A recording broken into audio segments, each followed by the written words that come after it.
Viewers, हम तैयारी कर रहे हैं शिक्षक भर्ती परीक्षा की, सीईटी, एमपीटीईटी, यूपीटीईटी की। तो गणित विषय की तैयारी हम कर रहे हैं, इसके साथ ही हिंदी भाषा के भी प्रश्नों की तैयारी हम कर रहे हैं। यदि आपने नहीं देखा हो तो चैनल पर लगत ही इसके वीडियो आ रहे हैं, आप चैनल को सब्सक्राइब करके लाइक कर दीजिए, जिससे कि आपको तुरंत नोटिफिकेशन मिल जाए और आपके शिक्षक भर्ती परीक्षा की संपूर्ण तैयारी हो जाए। तो यहाँ पे गणित विषय की तैयारी में प्रश्न है, योग का पता लगाएं।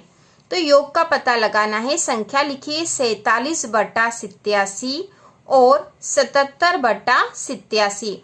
तो इन दोनों के योग का पता लगाना है। ऑप्शन हमें दे रखे हैं, ए में है 124/87, बी है 61/8, सी है 12/9 और डी है 14/25। तो इसका योग का पता लगाना बहुत आसान है। इसी तरह के प्रश्न एग्जाम में आते ही हैं, पिछले वर्षों में यह प्रश्न आया था। तो इसको हम यही हल भी कर लेंगे, जिससे कि आपको अच्छे से समझ में आ जाए कि इसे कैसे हल करना है। तो जब भी इस तरह की संख्या दे रखी हो तो हमें सबसे पहले इस संख्या में हमें देख लेना है कि ऊपर वाली जो भिन्न वाली यह संख्या है, ठीक है, भिन्न है ये तो क्योंकि बट्टा में है।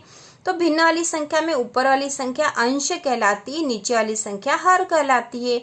तो जैसे यहाँ पे अंश 47 है, हर है 87, और इस संख्या में अंश है 77 और हर है 87। तो हर दोनों के ही समान है, देखो यहाँ पे भी 87 और यहाँ पे भी 87 है।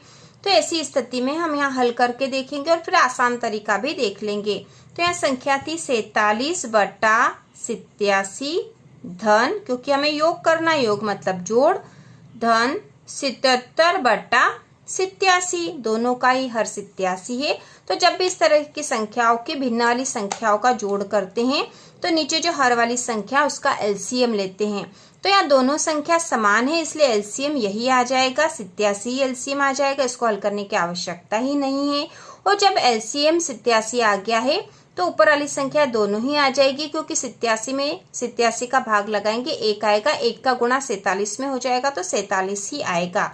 तो यहाँ हम लिख देंगे 47, यहाँ पे धन, फिर 87 में 87 का भाग लगाएंगे, एक ही आएगा, एक का गुणा 77 में होगा तो 77 ही आएगा। तो यहाँ पे 77 हो गए। तो आसान तरीका यह है कि यदि हर समान हो तो सीधा नीचे हर लिख के ऊपर वाली दोनों संख्याओं को जोड़ देंगे, जिससे कि आंसर आ जाएगा। तो अब इन दोनों को जोड़ देते हैं। तो 47 में 77 जोड़ेंगे, 7 और 7 14 की 4, असिल का 1, 7 और 1 8, 9 10 11 12, यहाँ हो जाएंगे 12/87, मतलब 124/87 आए हैं। अब इनको देख लेंगे, ये आपस में कट सकती क्या 124/87? तो आपस में कट नहीं सकती है, क्योंकि यहाँ 4 है और यहाँ 7 है, किसी पहाड़े में नहीं आएगा साथ में, इसलिए 124/87 इसका उत्तर होगा। और यहाँ ऑप्शन ए दे रखा है 124/87, तो इसका उत्तर सही होगा ए वाला। ठीक है, तो बहुत आसान तरीके से हल हो गया है। इसके बाद अगला प्रश्न हम देखेंगे, एक स्कूल में 360 छात्र हैं, जिनमें से 2/3 लड़कियां हैं, शेष लड़के हैं, जिनमें से 3/4 लड़के खिलाड़ी हैं। लड़कों की संख्या जो खिलाड़ी नहीं है, यहाँ ऑप्शन दे रखे हैं ए बी सी डी, 25 30 20 15। तो ये जो संख्या वह है, लड़कों की संख्या जो खिलाड़ी नहीं है वह बतानी है हमें कौन सी है। तो इसको हल करेंगे, बहुत आसानी से यह भी हल हो जाएगा। और हल हम इसको यही करेंगे जिससे कि हमें समझ में भी आ जाए। तो यहाँ दे रखा है कि स्कूल में 360 छात्र हैं, कुल 360 है, जिनमें से 2/3 लड़कियां हैं, शेष लड़के हैं। तो सबसे पहले तो हम लड़कों की संख्या निकाल लेते हैं। तो यहाँ पे देखो 360 छात्र हैं, जिनमें से 2/3 लड़कियां, 2/3 मतलब 2/3, ठीक है, 2/3 2/3 बराबर, तो 2/3 क्या है, लड़कियां है। तो इतनी लड़कियां हम पता लगा लेंगे लड़कियां कितनी हैं और कुल में से घटा देंगे तो हमें पता चल जाएगा कि शेष जो लड़के हैं वो कितने हैं। तो इसको हल कर लेंगे, यहाँ पे भाग लग जाएगा, 3 एकम 3, यहाँ पे 3 एकम 3, 3 दूना 6 और 0। अब नीचे तो एक ही बचा है तो इससे कोई फर्क नहीं पड़ेगा, 120 में 2 का गुणा कर देंगे। तो 2 का गुणा 0 में करा तो 0, 2 दूनी 4, 2 एकम 2, 240 जो है ये लड़कियां हैं। अब हम लड़कों की संख्या निकाल लेते, तो कुल जो है 360 है, इसमें से हम 240 घटा देंगे। तो 360 में से 240 घटा देंगे, आएंगे 120। ठीक है, 0 में से 0 गया, 6 में से 4 गया तो 2, 3 में से 2 गया तो 1। तो ये जो 120 है ये लड़के हैं। ठीक है, शेष जो लड़के हैं वो 120 है। अब हमें पता चल गया कि 120 लड़के हैं।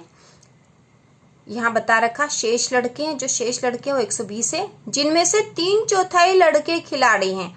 अब देखो ये लड़के कितने, 120 है, इसमें से 3/4, 3/4 मतलब 3/4। ये जो लड़के हैं ये खिलाड़ी हैं। तो अब हमें पता चल जाए कि खिलाड़ी कितने हैं, और लड़के की संख्या जो खिलाड़ी नहीं है वह हम निकाल लेंगे। कुल लड़कों में से जो खिलाड़ी लड़के हैं वो घटा देंगे, तो जो लड़के खिलाड़ी नहीं है उनकी संख्या आ जाएगी। तो इसको कर लेते हैं हल। इसका भाग लगा देंगे, 4 एकम 4, 4 तिया 12, 0। अब इसका 30 में 3 का गुणा हो जाएगा, 3 0, 3 तिया 9। ये जो 90 लड़के हैं खिलाड़ी हैं। ठीक है, 90 लड़के खिलाड़ी हैं। अब लड़कों की संख्या जो खिलाड़ी नहीं है उसको निकालने के लिए कुल लड़के कितने थे, 120, इसमें से 90 घटा देंगे। तो 120 ऋण 90, तो 120 में से 90 घटाए तो यहाँ आ जाएंगे 30। ठीक है, 30 आ जाएंगे। तो 30 जो है वो लड़के हैं जो खिलाड़ी नहीं हैं। अब यहाँ देख लो 30 आ रहा है ना ऑप्शन में, तो ऑप्शन में बी नंबर पे 30 है, तो यह आंसर राइट है। इसका उत्तर होगा 30। और इस प्रकार से ये प्रश्न हल होंगे।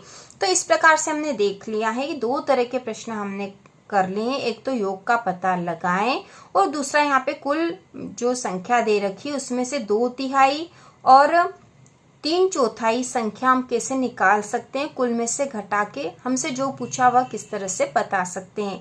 तो इस प्रकार से सवाल हल किए जाते हैं। यदि आपको इससे संबंधित और भी कोई जानकारी चाहिए, शिक्षक भर्ती परीक्षा की संपूर्ण तैयारी यदि आपको करनी है तो आप चैनल पर आसानी से कर सकते हो। हम संपूर्ण तैयारी करेंगे शिक्षक भर्ती परीक्षा की। तो इसी प्रकार के और वीडियो देखने के लिए चैनल को सब्सक्राइब कीजिए।